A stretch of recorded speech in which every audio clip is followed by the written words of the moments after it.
Warning, the following content is unscripted and definitely will offend your precious feelings. Viewer discretion is advised.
Happy day to you, Dino Buddy!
Greetings, one and all, and welcome to Mornings of Mischief. I'm your host, Loki. Good morning, everybody. How is everybody doing out there today? Good morning, Happy Dinosaur 8000. Good morning, Dino Buddy. I hope you're doing well. Darius Munchausen. Good morning, the lady, Arwen Avalon. Good morning, Arwen. Chris Burge of the Wrench of Wrenches is here. Good morning, Chris. Thank you so very much. 1/3 of Wrench Team Ragnarok, thank you for being here. Chris, good morning, everybody. DJ Ronnie G, Dean Krantz, Old Gamer 72 Cutlass, Darius Munchausen, Dr. Dragon, the Mad Doctor of Disaster and Destruction, ladies and gentlemen, is here. Adega Outlaw, good morning.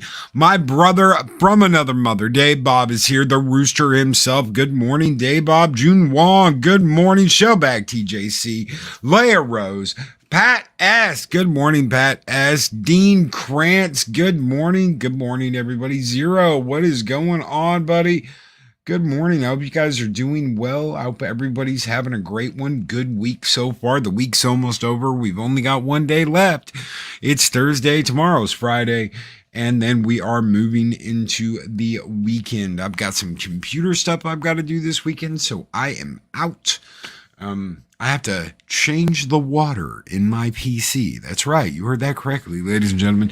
Change the water in my PC so it doesn't gunk up again and I don't lose my water system in my computer and turn it into an $8,000 doorstop. Yay! So, I've got to do that this weekend. I think, right at the 6-month mark. Change the water out, redo the system, and should be fine. Darth Arlena, good morning. How are you doing? Darth Arlena, so good to see you. She's here this morning. She says, good morning, Valhalla. Throwing drinks out left and right. Make sure that you get Arwen a box of wine with a crazy straw. And everything will be just peachy this morning. Except if you're excited about watching the Lord of the Rings series on Amazon. So word has gotten out that the orcs will have their own culture, and we will see female orcs. Their own culture, female orcs. You're gonna have the female orc washing the laundry and the dishes down by the river, while the male orcs go to frolic and play in desolate fields of nothingness near Mordor. They have stated, apparently, Jamie Wilson in an interview said, "I love orcs. I love creature design. So I'm so totally happy to talk about this kind of stuff." Oh my God, JD and Patrick, the showrunners, the very first page of their Bible was totally orcs. They have a real passion for them, you know? They love practical prosthetics and design, and they felt that they needed exploration, given that this is totally the second age, right? I'm right about that, right? The second age, and thousands of years before the events of the third. It's totally important to them to treat them as their own culture and explore their world and their females. They totally want to explore their females. In their own right. What do you guys think about that? What do you guys think about that statement? Gary Banjo Sandwich Worthington says, "Bye, Boris." Goodbye, Boris. Don't let the door hit you on the ass on the way out. Morning. Good morning, Leia Rose. Good morning, Mark the Infinitely Tired. Another Project Storytime and Mark are here. The full Wrenches of Ragnarok team is here this morning. Good morning, gentlemen. Thank you for being here. Let's totally make orcs a valid and acceptable culture. Why not? Okay, so if any of you have seen the Lord of the Rings movies, Saruman makes a comment about the orcs, that the orcs were elves once. We are talking about before an age was an age. We are talking about before the elves even knew about the Valar or any of that. They believe that Morgoth twisted the elves, twisted a group of elves and turned them into orcs. He was actually telling the truth, because they cannot create. That's that whole cannot create thing that Tolkien was talking about. Evil cannot create. So what they did was they took a group of elves before they even knew about the Valar, in the initial beginnings of creation, and turned them into orcs. So Tolkien discussed elves a number of times, and some of the things he said was orcs. The word is, as far as I'm concerned, actually derived from Old English orc demon, but only because of its phonetic suitability, are nowhere clearly stated to be of any particular origin. But since they are servants of the dark power, and later of Sauron, neither of whom could or would produce living things, they must be a corruption. They are not based on direct experience of mind, but I suppose a good deal to the goblin tradition. Goblin is used as a translation in The Hobbit, where orc only occurs once, especially as it appears in George MacDonald, except for the soft beat, which I never believed in. The name was the form orc in Sindarin and Uruk in the Black Speech. Treebeard does not say that the Dark Lord created trolls and orcs. He says he made them in counterfeit of certain creatures pre-existing. There is, to me, a wide gulf between the two statements, so wide that Treebeard's state could, in my world, have possibly been true. It is not true, actually, of the orcs, who are fundamentally a race of rational incarnate creatures, though horribly corrupted, if no more so than many men to be met today. Suffering and experience gave Frodo more insight, and you will read in chapter 1 of book 6 the words to Sam, "The shadow that bred them can only mock. It cannot make real new things of its own." I don't think it gave life to the orcs. It only ruined them and twisted them. In the legends of the elder days, it is suggested that the Diabolus subjected and corrupted, that's Morgoth, subjected and corrupted some of the earliest elves before they had ever heard of the gods, let alone God.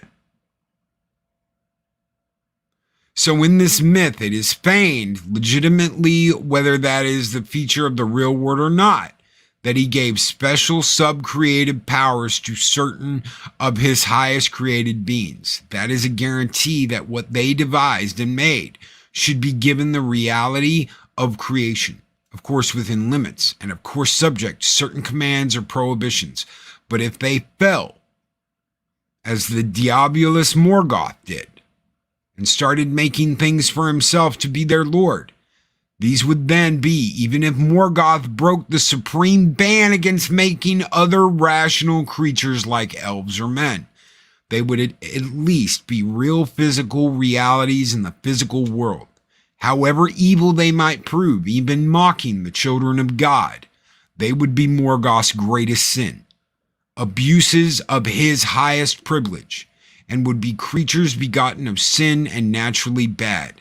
I nearly wrote irredeemably bad, but that would be going too far, because by accepting or tolerating their making, necessary to their actual existence, even orcs would become part of the world, which is God's and ultimately good. Funny how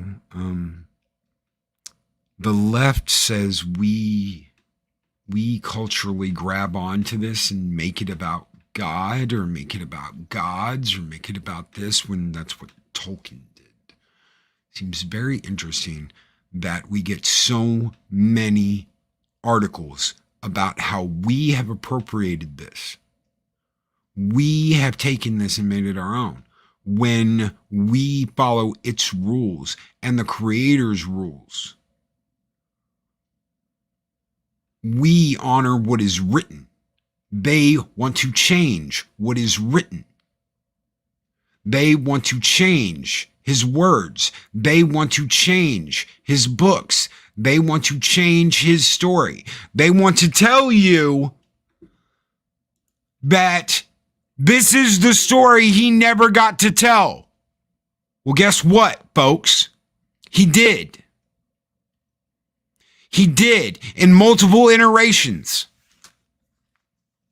Just go and read the Silmarillion, which Amazon does not have the license to, so they can't talk about it. They've already broken, Amazon has already broken what they are allowed to talk about in this series. They've already broken that. I doubt the Tolkien Society is going to hold them to the fire, because it's billions and billions of dollars. I do not think that there will be a lawsuit. I do not think that they will push it, because Amazon's going to pay, and they're going to pay, and they're going to pay, and they're going to pay. I could be wrong. I could be wrong. They went after Warner Brothers. They went after Warner Brothers games. They wouldn't even let them finish doing the Hobbit Lego games, because they were done. They weren't going to let them do it. There's a whole nother Hobbit Lego game out there that never got made, because the Tolkien Society was like, nope, that's it. Nope, done. There is no curse in Elvish, Entish, or the tongues of men for this treachery. Snortopoovis Cuber. Stig Kenobi, Tolkien fans that support the Amazon show are actually elves being turned into orcs. Perfect allegory. Perfect allegory. Amazon's going to pay, and they're going to pay, and they're going to pay, and they're going to pay, and they're going to owe all this money. And they're going to change it. They want Game of Thrones. That's what they've said. That's what they've sworn. We want a Game of Thrones of our own. And they're using Lord of the Rings to do that. What are you going to do when this comes out? I know what I'm going to do. I'm going to analyze the shit out of it, and I'm going to hold their feet to the fire. Because someone has to. Someone has to. Someone has to scream at Jeff Bezos and tell him, hey, buddy, this is wrong. This isn't right. All you're doing is disrespecting the man's work, the man's life's work, by saying, oh, well, we're going to tell the story he never got to tell. But he did get to tell it. You're just ignoring it. See, the way Amazon is doing this is, well, he never got to tell it in The Hobbit or Lord of the Rings. So all we've heard is like rumor and innuendo in The Hobbit and Lord of the Rings. There are more books than just The Hobbit and the Lord of the Rings. No, but that's all people know about. No, it's not all that people know about. Well, his other books weren't received well. When they came out, some of them weren't. But over the years, they have become like the holy grails of Lord of the Rings fans. People that love this content, people that love this author, get his books. Oh no, but almost no one's read that. Maybe almost no one that watched the original Lord of the Rings movies. It's possible, but even I doubt that. They were so popular, everything was coming back out when the Lord of the Rings movies were presented. Everything was coming back out. Everything was being reprinted. I know because I got some of those books when the movie era happened. The day the show airs, I will be encouraging people to buy a Tolkien book instead of watching the show and post pics of what they bought. People need to make a statement. Just don't buy it off of Amazon.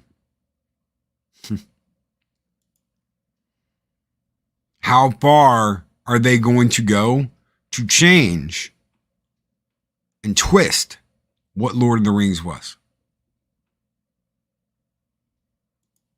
The Fall of Numenor is out in hardcover soon. Gonna buy it. How many of you are going to buy the books instead of watching the show? Let me know in chat. Throw 1 if you're going to buy the books. Throw a 0 if you're not going to buy a book and watch a show. I'm going to buy a book. I'm going to watch a show. I'm going to analyze the show. This is something I want to do, even if I'm torturing myself. I'm going to do it. Because this is something I'm going to talk about. I have more love for this than I ever had for Star Wars. And I freaking love Star Wars.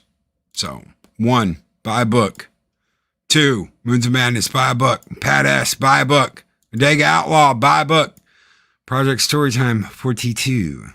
I don't know what that means. Gary Banjo Sandwich Worthington is not going to buy a book. Nuanced Observer is going to go 69. All right.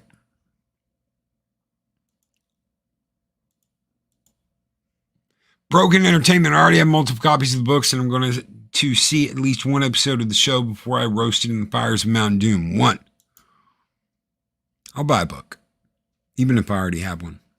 I'll buy a different edition. Nothing wrong with buying a different edition. I'm just not going to buy it through Amazon. I think I've got a Books A Million around the corner somewhere. I'll go there. Daybob 1. Buy a book. Buy the audiobook. I've got the audiobooks as well with the little bastard that played Gollum. Anyway, whatever his name is, Andy Serkis. So I've got the Andy Serkis audiobooks, and he does a really good job. He does. I'm buying a book and watching the show because some of us have to shine a light on this bullshittery. Yes, absolutely. 1 and 2, yes, Darth Arlena.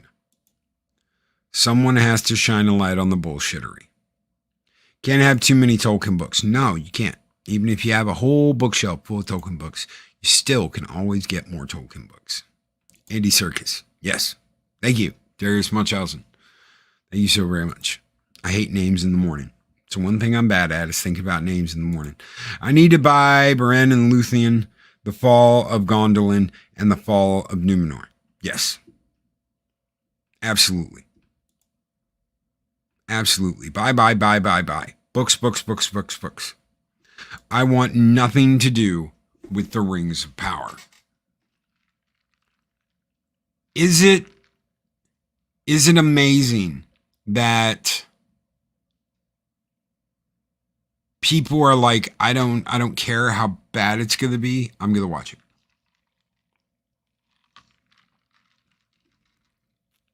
Is it a surprise that people are saying, I don't want to hear anything negative about it.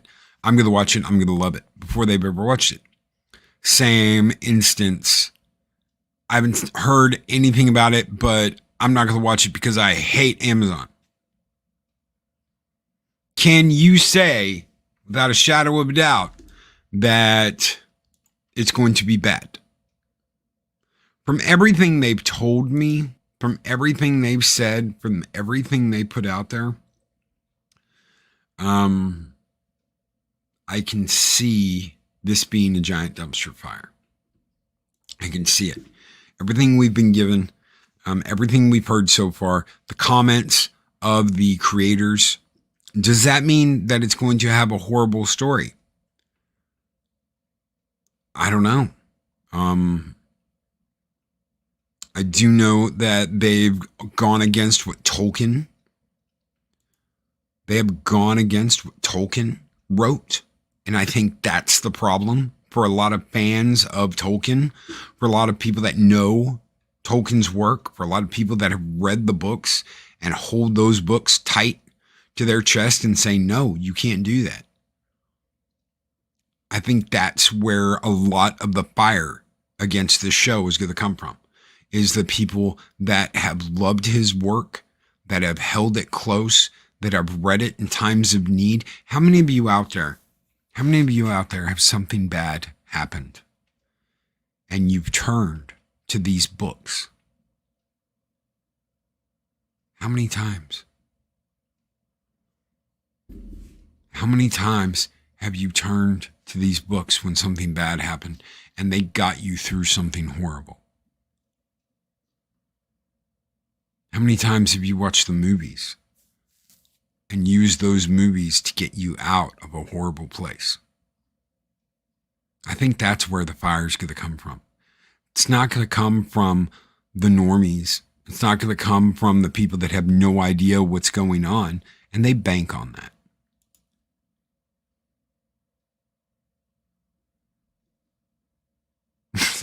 Darth Arlena, unfortunately, someone here this morning that has a lot of cats and missing forks has asked me to watch it with her. I must suffer because my friends do. Kind of like Sam and Frodo in Mordor. Arlena and Arwen walking the path of Mordor to get to Mount Doom. I feel for you guys. So, Loki, Lord of the Rings introduced me to fantasy, as it did me. I was in the 4th or 5th grade, I think, maybe the 3rd grade, when I got The Hobbit. I got a hold of The Hobbit, and I told the librarian at my school I wanted to do a report because you got bonus points in classes. The more reports you did, the better grade you got in classes. They would divvy them up at the end of the year for every book report you did, and you get like bonus points in your classes. And I told her, and she said, that book's way out of your reading level. Are you sure you want to? And I said, yes. And I took it home and I read it, and I loved it. I had seen the cartoon when I was a kid. I knew I was already interested in the book before I ever went and got it, because I loved the cartoon and it was different. Of course, obviously, it's different than, There and Back Again. It's different than the cartoon. But the cartoon was so loved. I loved the I know that sword is Glamdrick, the foe hammer. No! I loved the cartoon when I was a kid. And I wanted to watch, or I wanted to read the books, and I read the books and I aced the test, and the librarian was, impressed. And eventually by the time I was in, seventh grade, I was reading at a college level because I'd read all the Lord of the Rings books. I'd read, The Hobbit. I had read, I think there was a couple of Conan novels. I read things that were definitely out of my league for reading, but I loved fantasy. Stig Kenobi, Conan was my ground zero for fantasy. Lord of the Rings was second. I remember seeing parts of Barbarian. My dad had watched one day or night. I can't remember, but I remember seeing parts of Barbarian, but at the time, Stig, I loved Destroyer. I freaking loved Destroyer, brother. And as I got older, it flipped. I appreciated Destroyer less, and I still have a soft spot for Destroyer, but Barbarian became the ultimate. And it was like being too young to appreciate wine or alcohol. You just ugh. And then as you get older, you learn to really appreciate it. You learn to appreciate the taste of it. And that's, to me, that's kind of what happened with Barbarian and Destroyer. Was I grew to love Barbarian as I got older, especially James Earl Jones' part. When Conan, you killed my mother, you killed my father, you killed my people, you stole my father's sword. Must have been in my youth. He's such a badass in that movie, man. James Earl Jones in Conan the Barbarian is such an absolute badass. He is one of the greatest villains in movie history. Between that, Vader, all of it. Everybody always talks about Vader. James Earl Jones voicing Darth Vader. Man, go watch Conan the Barbarian. Go watch Conan the Barbarian. I'm telling you, he is such an evil bastard in that. I love it. We must get to the hopper. Project Gamebrain. We must get to the hopper. We're going to talk about that next week on Thirsty Thursday. We've got a girl panel. And we're going to talk about Stranger Things. So, got a couple ladies coming by to hang out and talk about Stranger Things next Thursday. So, I'm really going to enjoy that. I'm not gonna let the cat out of the bag who all is coming by, but we're gonna have a good time. So, I was reading the Narnia books when I was in the second grade. Boom, right there. I remember seeing the Lion, the Witch, and the Wardrobe, Gum Bunny. I think when I was in the first grade. I remember seeing that. And yes, Arwen Avalon, James Earl Jones is a freaking icon. Yes, absolutely. And when he turns into the snake, yes, absolutely. My introduction to James Earl Jones was in Conan. Yes. And the Conan sword had a cameo in Stranger Things. Yes, it did. Absolutely it did. I'm not going to tell you how, but yes, the Conan sword is in Stranger Things. Not the father sword, but Conan's, the sword of Crom. Crom is my god. Yes, Crom. Crom. The hell with you. Finished Stranger Things yesterday. Oh my god, season 4 is so good. Yes, absolutely. I finished it yesterday or the day before? Day before, I think. And yes, I'm not going to ruin anything. Loki and his online harem. I do not have an online harem. Southern Viking. I do not have an online harem. I just have good friends. Good friends and good family. No online harem. Loki is taken. The Atlantean Sword. Yes! Yes! Project Cambrian. Yes, the Atlantean Sword. Saw James Earl Jones play a martial arts coach in a movie the other day. Best of the Best. Yes. Yes, dude. Yes. So Best of the Best is about the martial arts, the USA martial arts team going and fighting the Koreans. And at the time, Korea had the best martial artists in the world. And James Earl Jones is the coach for that team. Absolutely. Absolutely, dude. I love Best of the Best. Yes. Drunk 3PO has a harem. Yes, Drunk 3PO has the harem. Loki's good. Best of the Best was great. If you build it, he will come. Yes, that too. Field of Dreams. Absolutely. We're going to get into like a James Earl Jones movie list. You guys want to talk James Earl Jones? Listen, James Earl Jones. Clickety clack clack clackety clack. James Earl Jones.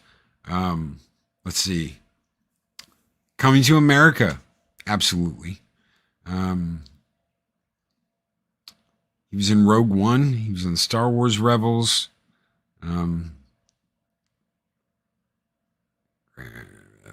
Angriest Man in Brooklyn. Quantum Quest, I've never heard of. Jack and the Beanstalk. He was in House. He was Dabala, the tyrant in the House television series. He was in 2.5 Men. I guess he wasn't in, was he not in The Lion King?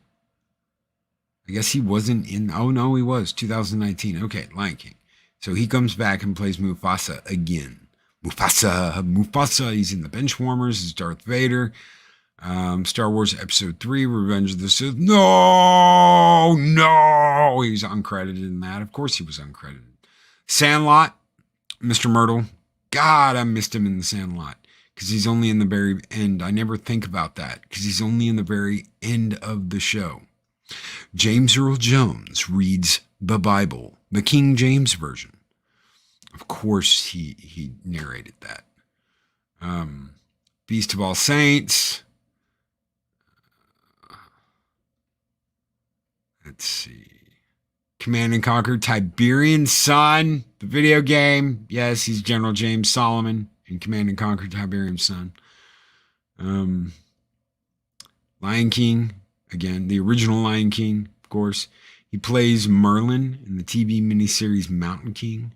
The Simpsons, of course he's in The Simpsons.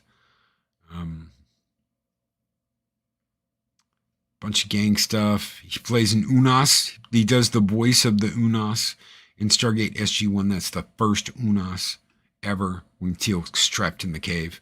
Yes, I know my Stargate. Second Civil War, Jim Kala.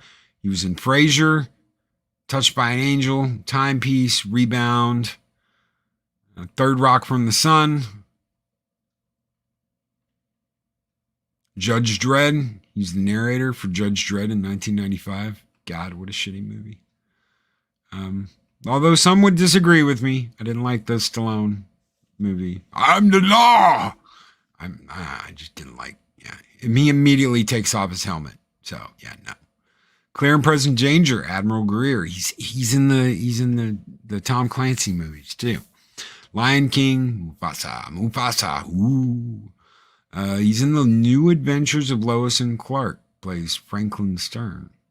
The House of Luther. Picket Fences, Naked Gun 33 1/3, The Final Insult. Man, Law and Order. Meteor Man. He plays Ernest Moses in Meteor Man. Dream Writer, executive for Sesame Street. Of course, he was on Sesame Street. The Sandlot, the original Sandlot, 1993. Mr. Myrtle. God, I was only 13 or 14 when that came out. Jesus. Garfield and Friends. He plays the devil in Garfield and Friends. Sneakers. Okay, so if you haven't seen Sneakers, it's one of his best movies. Absolutely, positively rocks. Phil McCracken, Loki. I found out why I keep getting dragged here. It's to keep that Mexican Iron Man in line. Yes, absolutely. Keep that Mexican Iron Man in line. He was in Doctor Strangelove too. Carl Urban is Dredd. Yes, absolutely. He pranked Carrie Fisher in The Big Bang Theory. I didn't watch a lot of The Big Bang Theory. I saw an episode here and there, but I wasn't like, oh my God, I have to watch this show. So I didn't watch all of them. So I probably missed it. Sneakers is a fun movie. So let's talk about Sneakers for a minute. So if you haven't seen Sneakers, Sneakers is kind of like a hacker movie. And there's a team of hackers that get blamed for a crime they didn't commit. And this crime, well, they did commit it, but James Earl Jones is like the CIA guy going after them. He's the FBI CIA guy going after them. Sneakers is fun. If you haven't seen Sneakers, check it out. I don't want to ruin anything. But yeah, it's one of, he just plays a small part in it. But it's worth watching.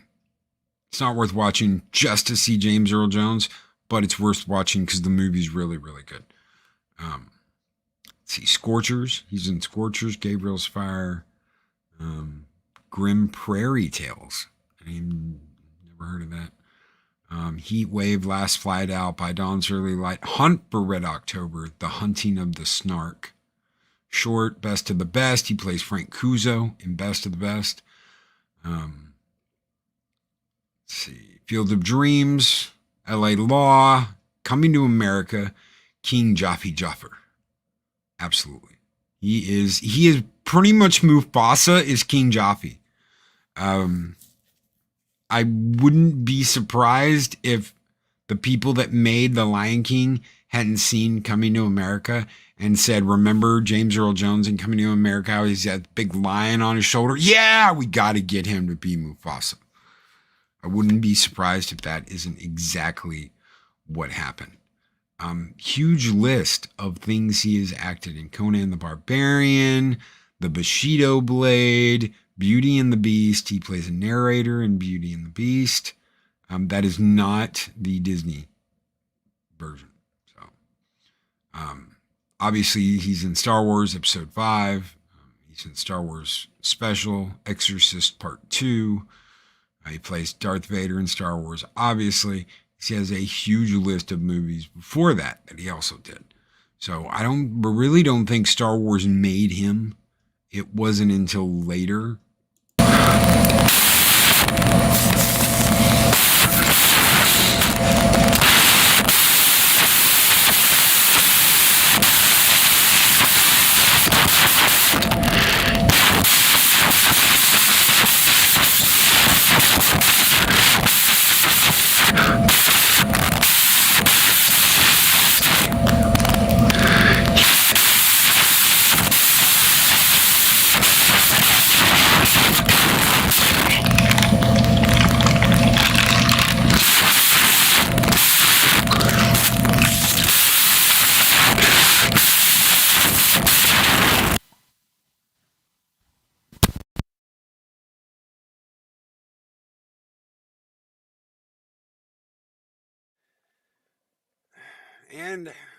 And we are back. I apologize. Audio bad.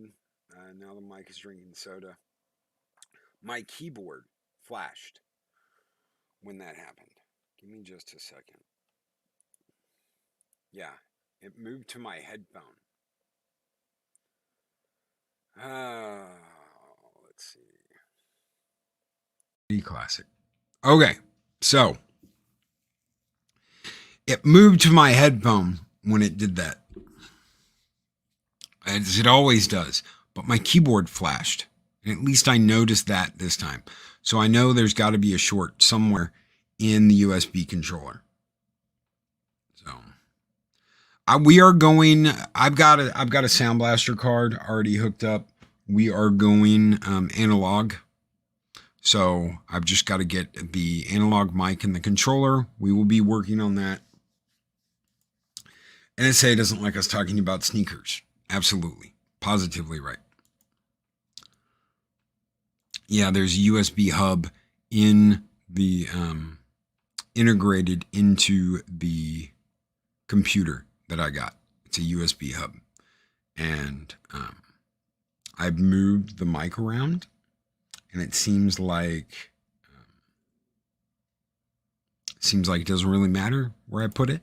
It's still a problem. So, but I noticed right when that happened that my keyboard went dark and then came back. So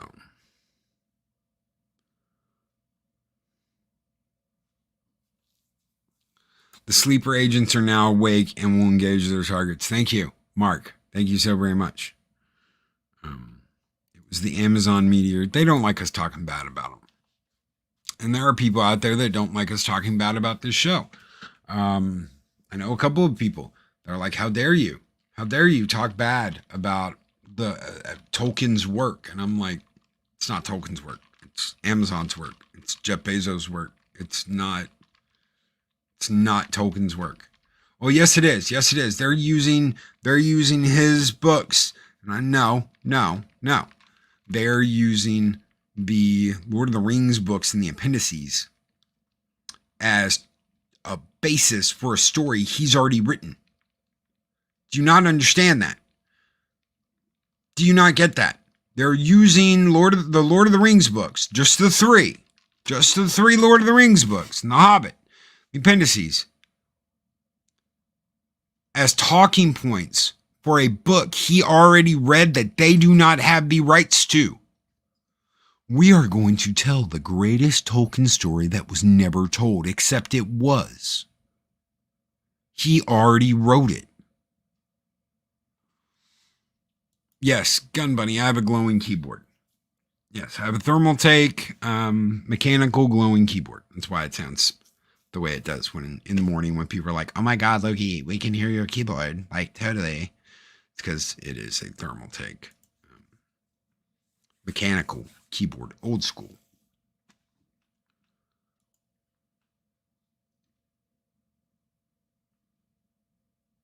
So, let's see. Let's go back to this article. Where were we?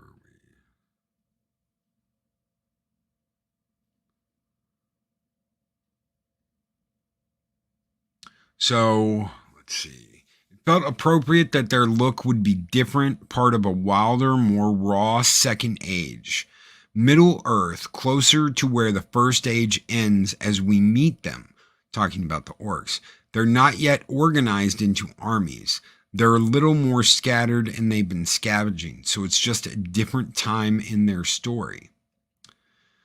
They, the orcs, kind of disappeared. Everyone thought, yeah, they've been wiped off Middle Earth, but really they regressed into the dark in small little groups and hid away and lived in tunnels and sort of under Middle Earth because the only way they could hide, because of course they were hunted for so long. So this is really them coming back out as they reform under a so-called new leader who's going to lead them forward. This is, there's some female orcs that I truly love, but there's one orc in particular who's very, very tall and strong, who has a particularly enjoyable fight with one of our elven characters that I suspect will be our hope, will be our favorite among fans. So there's a female orc that's very, very tall and very, very strong, who has an enjoyable fight with one of the elven characters that I suspect will be or hope will be a favorite among fans.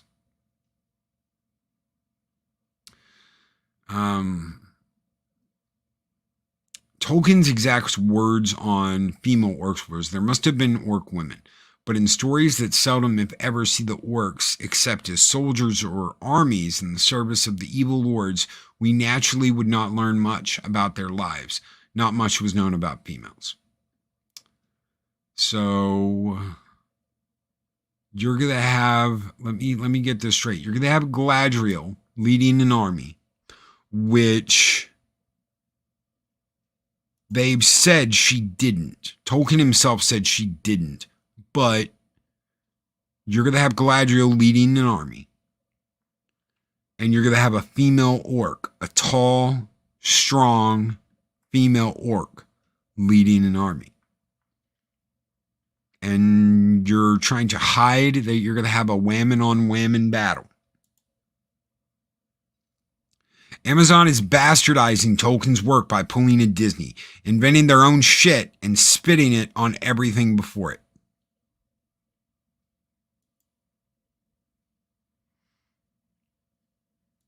Clickety clackety, glowing keyboards are the best keyboards. They were hatched from pods in the Jackson movies. They came out of the earth, yes. Black as Night, good morning, says, Hail, Loki, master of mischief, keeper of proper lore, and brother of Thor. Absolutely. Thank you, brother. What do you guys think about a whammon on whammon battle? We're going to have Galadriel leading an army into battle, which she never did in any of the books. She was never said to have done this. They never alluded to the fact she did this. She was not a general. She was not a physical fighter. Wow. So what do you guys think about that? We're going to have a whammon on whammon battle. Female orc leading an army of male orcs.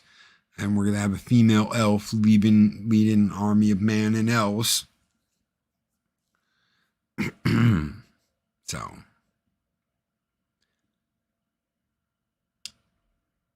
Good morning, McKinney. Good morning. How are you doing, brother? Of course, the female orc will not be really a villain, but a misunderstood and abused victim of male orc masculinity.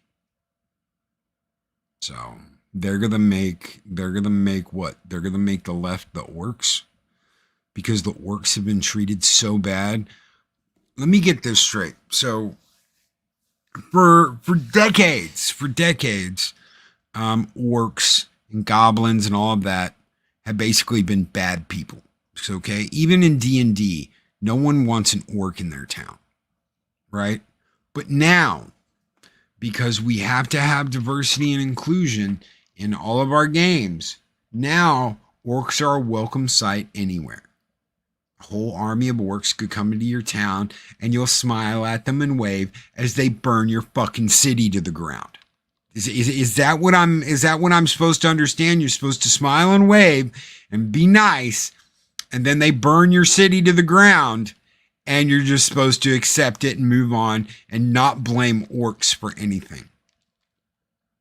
So what you're saying is that the orcs are BLM or Antifa.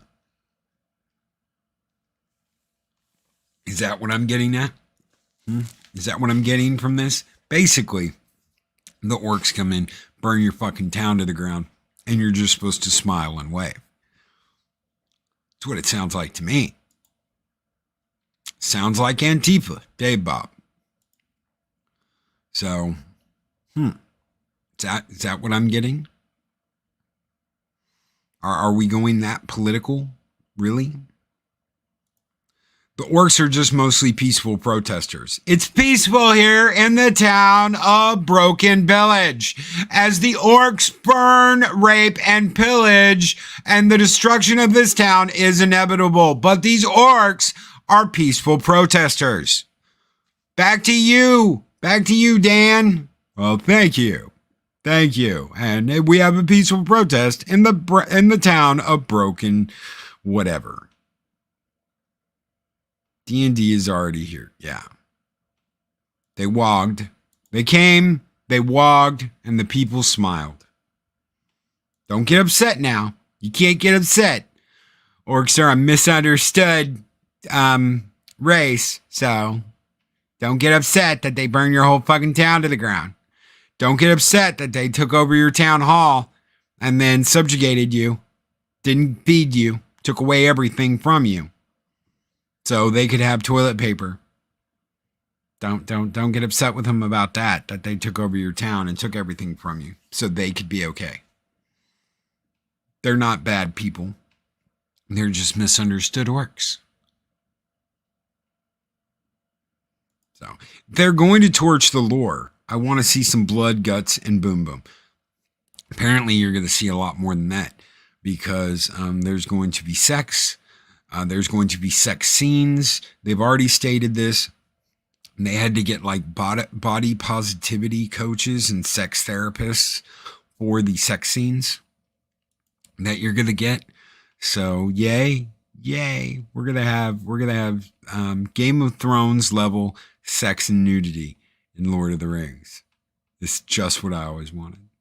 It's just what I always wanted. You know, I remember watching Game of Thrones, guys, and going, you know what? This is what Lord of the Rings should have been. Tolkien was a fool. Tolkien didn't know what he was doing. This is what Lord of the Rings should have been. It should have been Game of Thrones. And then I got on my phone and I called Jeffy Poo. I called Jeffy Poo at Amazon and I said, Jeff, buddy, pal, chum, you've got to buy the rights for Lord of the Rings so you too can have a Game of Thrones series, because Lord of the Rings just sucks, guy. It just sucks. Tolkien didn't know what he was doing. And if he would have had sex and orcs having sex and orcs cutting the heads off of babies like they do in Star Trek, well, by God, you'd have a great show. And Jeffy Poo was like, you know what, Loki? You're right, brother. You're right. I'm going to get the rights to The Hobbit and Lord of the Rings. Fuck all those other books. No one knows about all those other books. Nobody cares. And we're going to make Game of Thrones the Lord of the Rings edition. And it's going to have sex and murder and pillaging and rape and all the fun stuff that we want to see in Lord of the Rings. We're going to get that. We're going to get that in our Rings of Power. We're going to get all that fun stuff in Rings of Power. And if you think I'm bullshitting you, ladies and gentlemen, if someone out there is listening to this going, Loki's lost his fucking mind, that never happened, think again. It wasn't me on the phone with him. But it happened. Guys, we're out of here. Stay safe, be excellent to each other, always speak friend to ender. Thank you for coming by today. We will be back with our review of the Orville tomorrow morning with Dave Bob, Arwen Avalon, and the Clobbering Times. We might have someone else pop in. I'm not totally sure about that yet. Haven't heard back from him, but we'll see what happens. Take care, guys. Don't let any of this shit get you down, because it'll be over one day. Just remember, never forget who tore up lore, who shit on the IPs you love. Never forget. Don't stay angry, because all that's going to do is eat you up inside. But don't ever forget. Take care, everybody. These videos are tremendous. Like, comment, and subscribe, and hammer that notification bell.